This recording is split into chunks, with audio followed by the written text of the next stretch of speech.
1,33,000 মানুষ গুম করে শাক দিয়ে মাছ ঢাকার চেষ্টা করছে সরকার। ফুটবল বিশ্বকাপ মূলত মেক্সিকোতে একটা চোখে ধুলো দেয়া।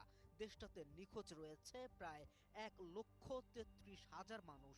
আর তা থেকে মানুষের মনোযোগ সরিয়ে নিতেই বিশ্বকাপ নিয়ে এত আয়োজন ও টালবাহানা করছে মেক্সিকো সরকার পক্ষ। দাবি দেশটির সাধারণ নাগরিকদের। ইস্যু দিয়ে দোষ ঢাকার এই প্রথা নতুন নয়। কোনো সংকট এলেই সংকট কাটিয়ে ওঠার মুখ্যম উপায় নতুন কোনো ইস্যু সামনে নিয়ে আসা।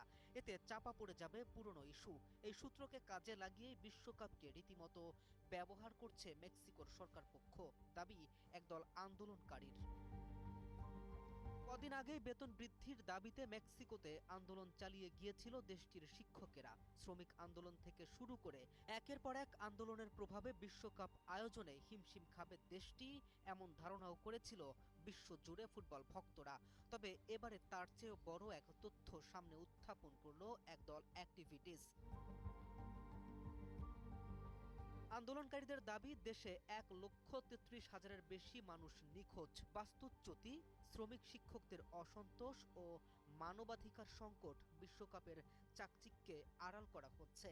তারা বলেন, ফিফা ও সরকারের প্রচারণার আড়ালে ঢাকা পড়ছে মানুষের গুম হওয়ার তথ্য, শ্রমিকদের অসহায়ত্ব, ঘরহারা মানুষের কান্না। বিশ্বমঞ্চে এই সমস্যাগুলো তুলে ধরাই তাদের মূল উদ্দেশ্য। সমস্যার সমাধান কতদূর হবে, কতটা শান্তিপূর্ণভাবে শেষ হবে বিশ্বকাপে মেক্সিকোর পর্ব, তা এখন সময়ের অপেক্ষা।